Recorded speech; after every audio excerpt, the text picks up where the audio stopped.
quelques questions à vous poser en 3 parties. La première partie, 1940-1958, la partie où il y a eu le maréchal Pétain. La deuxième partie, à partir de 1958, la partie du général de Gaulle. Et la troisième partie, la partie de François Mitterrand, c'est la partie à partir de 1981, jusqu'à nos jours. Bon, est-ce que je peux vous poser quelques questions en 3 parties? Ce que tu veux, moi, ce que tu veux. Alors, le maréchal Pétain, quand il y a eu le maréchal Pétain en 1940, est-ce que vous vous en souvenez, monsieur Rayan? Ah ben, tu penses que je m'en souviens. Quel âge vous aviez et quelle était votre situation? J'étais à la guerre, j'étais engagé volontaire et je me trouvais à Nîmes, on devait partir en renfort pour arrêter les Allemands et c'est à ce moment-là que Pétain a demandé l'armistice. Alors je me souviens bien. D'après ce que j'ai lu dans le livre, je ne sais pas si c'est juste, en 1939, ils disent qu'il y avait 2 millions de paysans mobilisés. Ah oui. Les paysans ont formé la grande masse de l'armée française. D'abord, avant, les paysans étaient la grande masse de la population française. Maintenant, ça a diminué. En 1940, on peut évaluer la population française, M. Rayan? Je ne me rappelle pas exactement. 40 millions d'habitants. 40 millions d'habitants. Et là, donc, il disait donc qu'il y avait 2 millions de paysans qui ont été mobilisés pour la guerre de 1940. Donc. Et la partie de la guerre, M. Rayan, ça m'a particulièrement impressionné. Il disait donc qu'en 1945, il y avait des retours de centaines de milliers d'agriculteurs qui ont été prisonniers.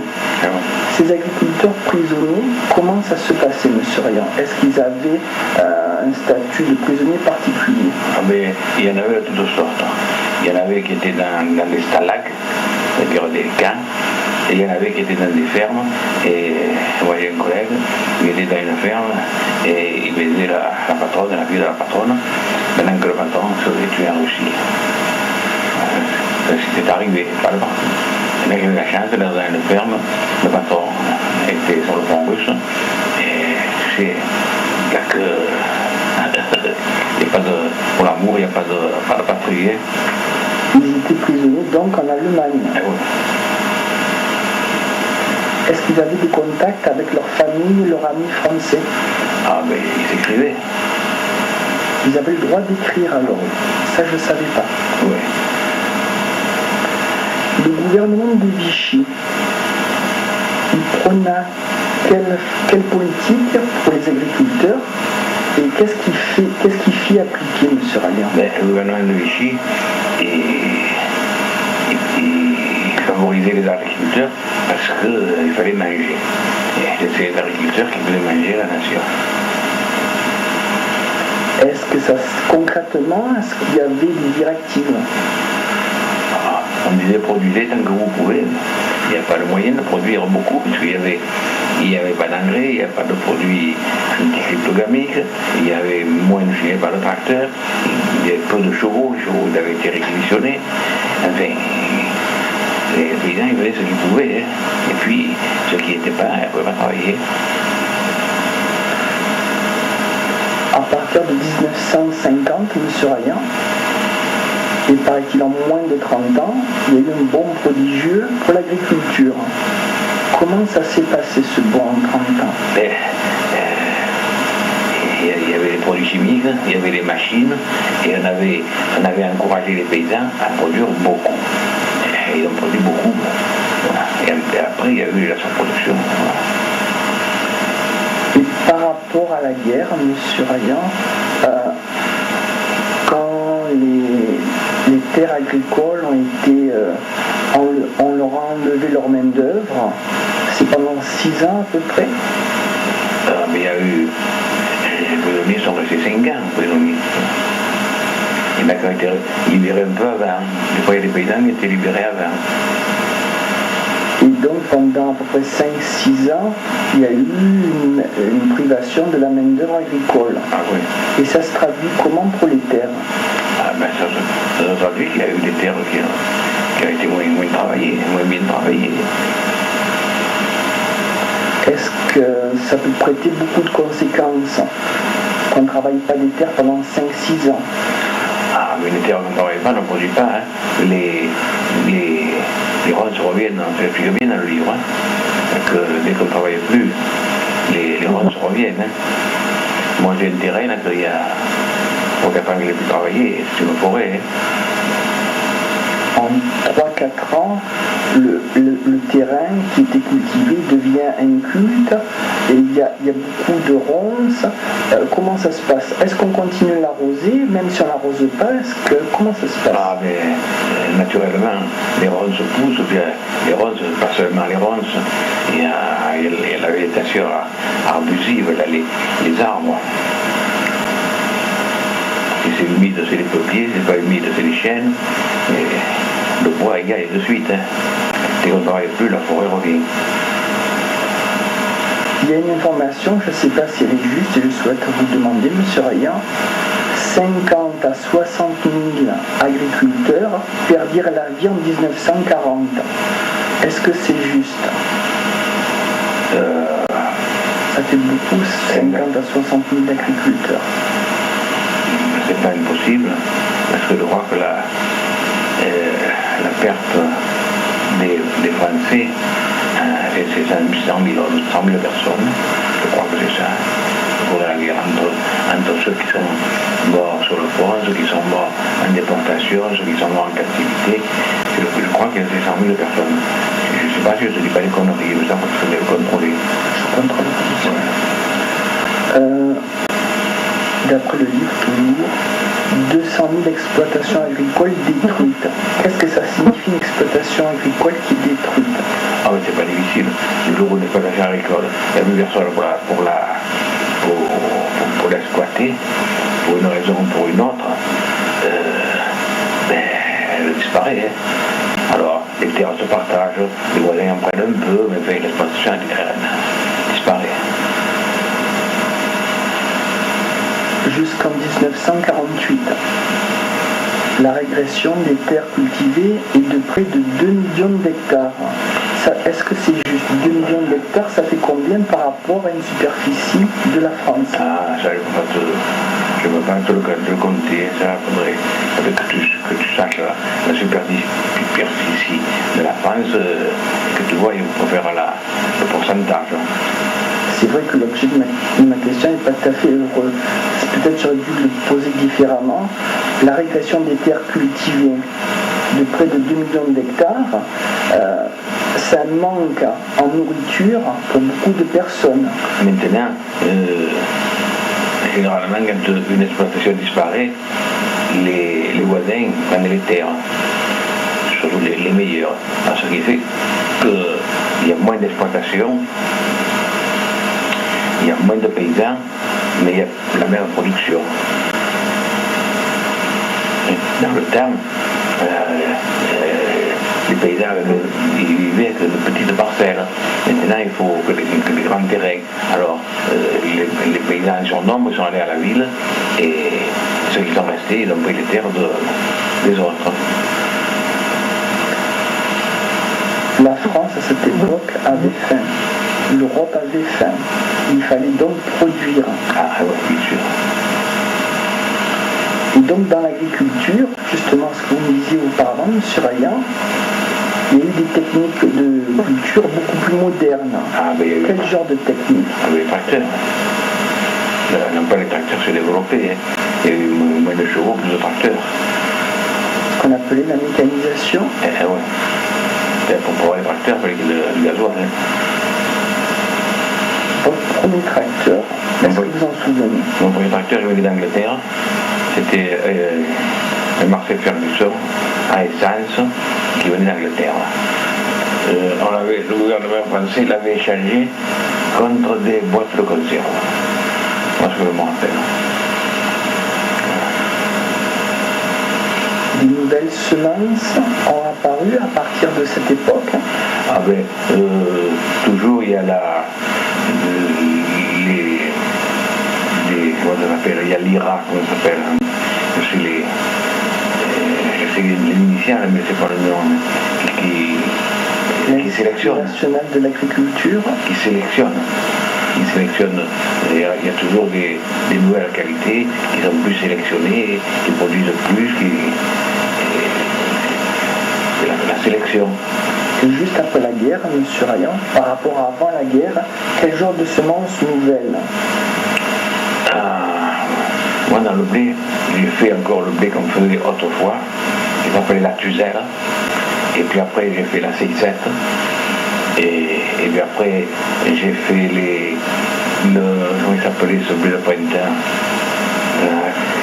Comment il s'appelait le blé de printemps? Tu te rappelles pas? Alors, le blé de printemps qui s'appelait le... Merde. J'ai plus de tête, moi. Et ainsi de suite, oui. D'accord. Un emploi, paraît-il judicieux, des engrais. Les engrais, c'est quelle période, M. Rayan? L'engrais, il y a l'engrais de fond, comme au moment de la semence, et après il y a l'engrais à couverture, comme au printemps. Et ce sont tous des engrais chimiques ou des engrais naturels? C'est des engrais chimiques ou organochimiques. Et les traitements, pour traiter tous les traitements, quel genre de traitement nouveau il y avait? À l'origine, à partir de... juste après la guerre, par rapport à avant la guerre. Pour le blé, il n'y en avait pas. Pour le blé, il n'y en avait pas. Maintenant, pour le blé, il y a des herbants. Il y a un blé, s'il y a des maladies qui sont sorties. Et pour la culture maraîchère, ça, il y en a toujours eu. Plus ou moins, il y en a toujours eu. Par rapport au tracteur, j'ai retenu deux dates. 1938, 35 000 tracteurs. 1965, 1 million de tracteurs. Ah oui, bien sûr. Il y avait un financement spécial pour acquérir ces tracteurs? Oui.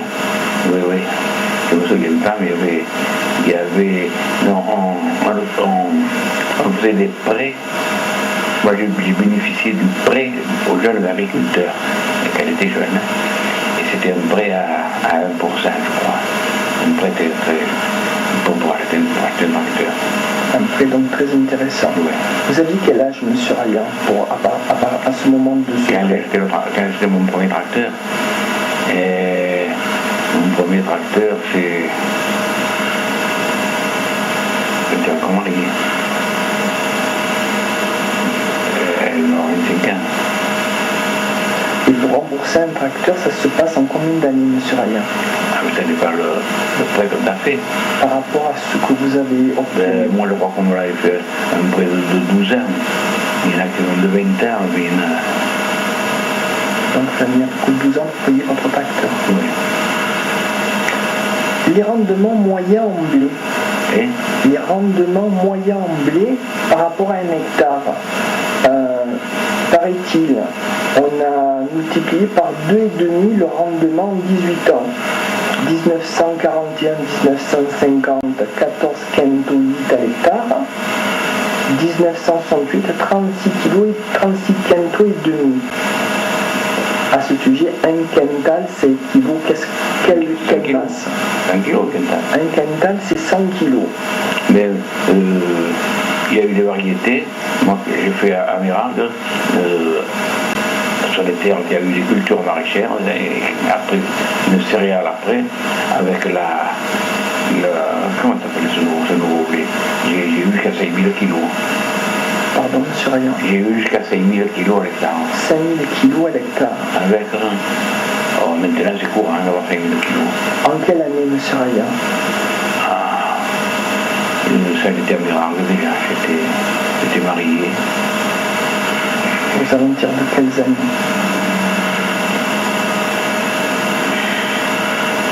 Attends. 70? Non, alors, quand Jean-Marie est né, Jean-Marie est né en 49, non, aux alentours de 49, 50. D'accord, 50. À ce moment-là, juste après la Deuxième Guerre, la volonté politique de négocier tous les excédents agricoles, on s'est heurté à un problème par rapport à quel problème? Au début, après la guerre, on a encouragé à produire. Et puis ensuite, on a trop produit. Et alors, on a été confronté aux excédents. Et avec ça, il y avait la concurrence américaine. Les Américains, ils ne se rappelaient pas qu'on produisait beaucoup. Ils préféraient nous vendre. Et quand s'est mise en place l'Europe, M. Rayan, est-ce que c'était un bon point? Est-ce que ça a été différent? Est-ce que ce qu'on souhaitait, ça se réalisait? Ma foi, les uns étaient pour, les autres étaient contre, on ne peut pas dire. Ma foi, c'est discutable. Par rapport à l'exode rural, M. Rayan, à cette période-là, l'exode rural a beaucoup augmenté.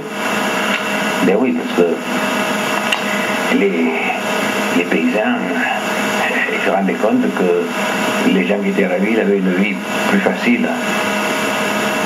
Peut-être qu'ils avaient moins d'argent, mais ils avaient moins de peine.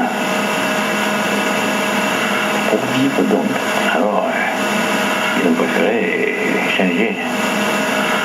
Par rapport aux agriculteurs, M. Rayan, cette définition que j'ai recueillie dans le livre de Michelet, est-ce qu'elle correspond un peu à ce que vous envisagez comme une définition pour un agriculteur par rapport à l'exode rural? Ceux qui partaient libéraient des terres. Bien sûr. Ceux qui restèrent purent s'agrandir et produire plus. Exactement, oui. Là où il y avait 10 paysans avec eux et assez de matériel, ils faisaient la même production. Et avec un type, les autres étaient allés devenir agents de police, un ville, machin de police, agent de police ou employé de tram, enfin, n'importe quoi. Il y avait des familles comment, M. Rayan? Ça, je ne sais pas trop à cette époque. Il y avait des grandes familles, des familles nombreuses, des familles plutôt réduites. Avant, il y avait des grandes familles, puis après, ça dépend des régions, ça dépend de... Ici en Provence, en moyenne. Il y en avait des grandes et il y en avait des moins grandes. On n'a pas des familles comme les Arabes. Il n'y a pas des familles de 12 millions. Il y avait des familles de 3 ou 4. Ça peut arriver qu'il y en avait 5, mais il y en avait beaucoup plus de 1 ou 2. Alors, à cette période aussi, les prix de vente ne suivaient déjà plus, et les coûts de production, les prix de vente ne suivaient déjà plus les coûts de production. Qu'est-ce qu'on entend par là, M. Rayan? Il y a un décalage entre le prix de vente qui n'augmente pas ou qui même diminue et le coût de la production qui augmente vu que le temps augmente, le matériel augmente, les pièces de rechange quand on casse quelque chose augmentent, la main d'œuvre quand on se fait augmente, les charges augmentent, il y a un décalage quoi. C'est ça le problème de l'agriculture. Par rapport aux charges qui sont imposées sur les agriculteurs, les charges ont été beaucoup plus augmentées à partir de quel moment? Ça, pour te dire quelle date, ça a augmenté. Et ça a beaucoup augmenté, oui. La MSA, ça a beaucoup augmenté, oui. C'est un problème par rapport aux pays, par exemple, en voie de développement, qui ont une main-d'œuvre relativement, comment dire? Ah ben oui, ici la main-d'œuvre est bien payée, tandis qu'au Maroc, les types sont payés avec un goût dans le cul. En Espagne, ils sont pas payés, les types encore un peu changé maintenant. Enfin, ils n'ont pas de charge, pas d'assurance, pas de sécurité sociale. Non. Et ici, les travailleurs de l'agriculture, ils sont comme les travailleurs de la ville.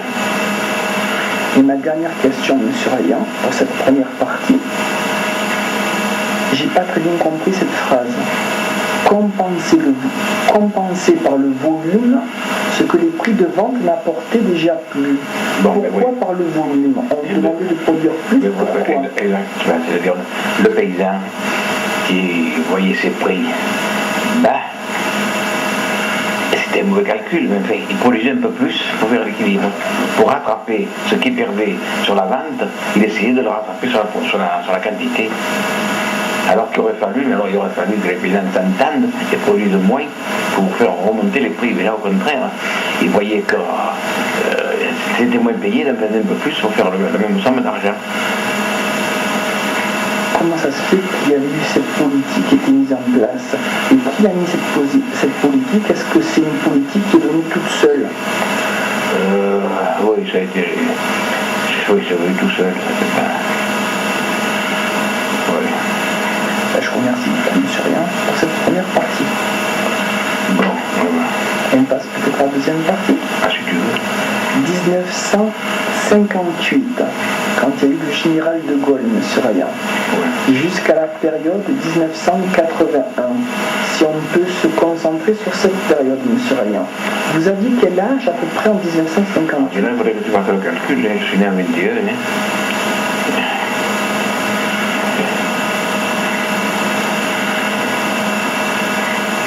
Ça vous faisait donc de 21 à 58. C'est le calcul. Quand il y a le général de Gaulle, à peu près, vous avez quel âge? Mais tu vois, moi je ne me rappelle pas, je fais le calcul. Fais le calcul. Quand il y a eu en 1958 donc le général de Gaulle, quel sentiment avaient les paysans? Quel sentiment avaient les agriculteurs par rapport à cette arrivée au pouvoir du général de Gaulle? Beaucoup étaient différents. Beaucoup de différences. Tu sais, moi je vais te dire, moi je suis né en 21, j'ai vu le Front populaire avec Diongo, j'ai vu la guerre, j'ai vu l'après-guerre, j'ai vu De Gaulle, j'ai vu Mitterrand, et j'ai toujours travaillé et toujours mangé. Parce que les paysans, tous les paysans, voilà, tous ceux qui ont travaillé, ils ont toujours mangé. Un peu plus ou un peu moins, mais elle a toujours travaillé, elle a toujours mangé. Elle a toujours travaillé. Et celui qui n'a pas travaillé, qui est De Gaulle, qui est Léon Blum, qui est n'importe qui, ben, il ne travaille pas et il ne mange pas. À moins qu'elle ait demandé le RMI. Voilà. L'Europe, à cette époque, vers 1958, qu'est-ce qu'on entendait par l'Europe? Est-ce qu'on avait un espoir en l'Europe? Ben, l'Europe, on a toujours pensé que l'Europe, ce qu'il y avait de beau, c'était qu'il n'y ait plus de guerre.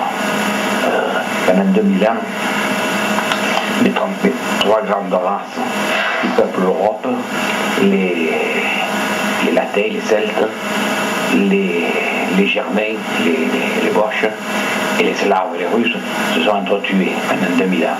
Ben, le grand espoir, c'est qu'ils ne se battent plus. Hein. Voilà. Ça, c'est le grand espoir. Maintenant qu'on ait un peu plus de beefsteak ou un peu moins, ben, le grand espoir, c'est qu'on ne se batte plus. Et je vois que c'est réussi. L'Europe, c'est déjà la paix. C'est déjà l'essentiel.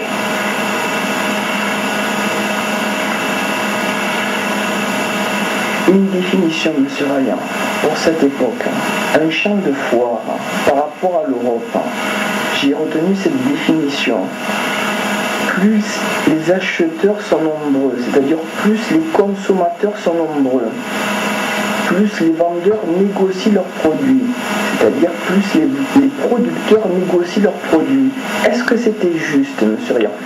À cette époque, on pouvait le penser. Est-ce qu'avec le recul, on peut toujours penser ceci? Ah, toujours. S'il y a l'acheteur, mais c'est bon. Hein. Mais c'est vrai en grand et c'est vrai sur le marché de Marseille. Hein.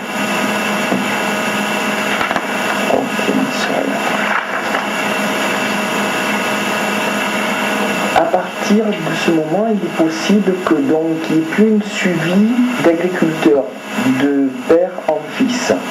Qu'est-ce qu'on pouvait en penser à cette époque que par exemple une autre vocation pour sa descendance? Ben, c'est un peu normal. Pour faire le paysan, il faut en avoir la passion, il faut que ce soit une vocation, exactement comme pour faire le curé. Et d'une part, il y a ça, d'autre part, la fille d'agriculteur a vu la peine que son père a eue, il cherche à faire autre chose, et voilà, c'est normal. Et puis, il y a aussi l'agriculteur qui cherche, l'agriculteur comme l'ouvrier, comme n'importe qui, cherche à avoir pour son fils une situation plus florissante et plus facile que la sienne. C'est évident. Donc, si le fils ne suivait pas les traces du père, est-ce que c'était un problème ou c'était quelque chose qui était plus courant? C'était courant, hein. C'est courant.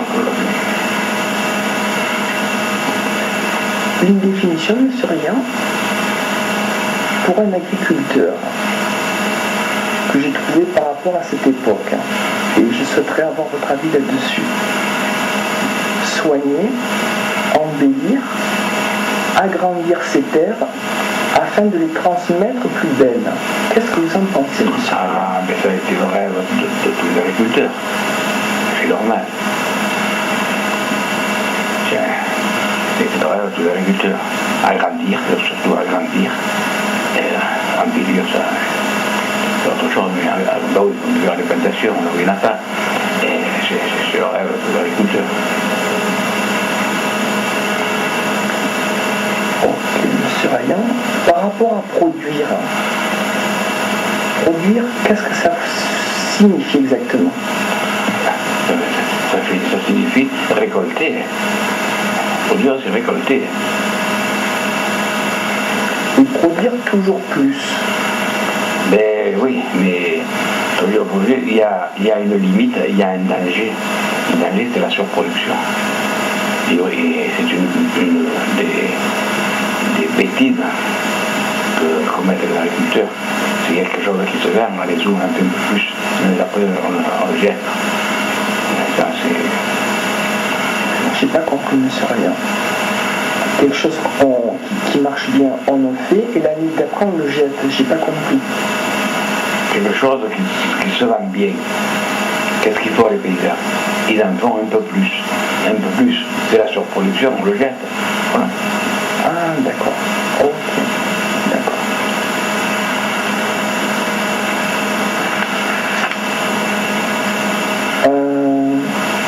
Par rapport à freiner la construction de l'Europe, est-ce que ça s'est passé donc à cette période? Qui en était à l'origine et pourquoi? Freiner la construction de l'Europe. Comment? Freiner la construction de l'Europe. Parmi dans le monde politique, il y avait des personnes qui étaient plus pour l'Europe et d'autres qui l'étaient moins. Chacun ayant ses arguments.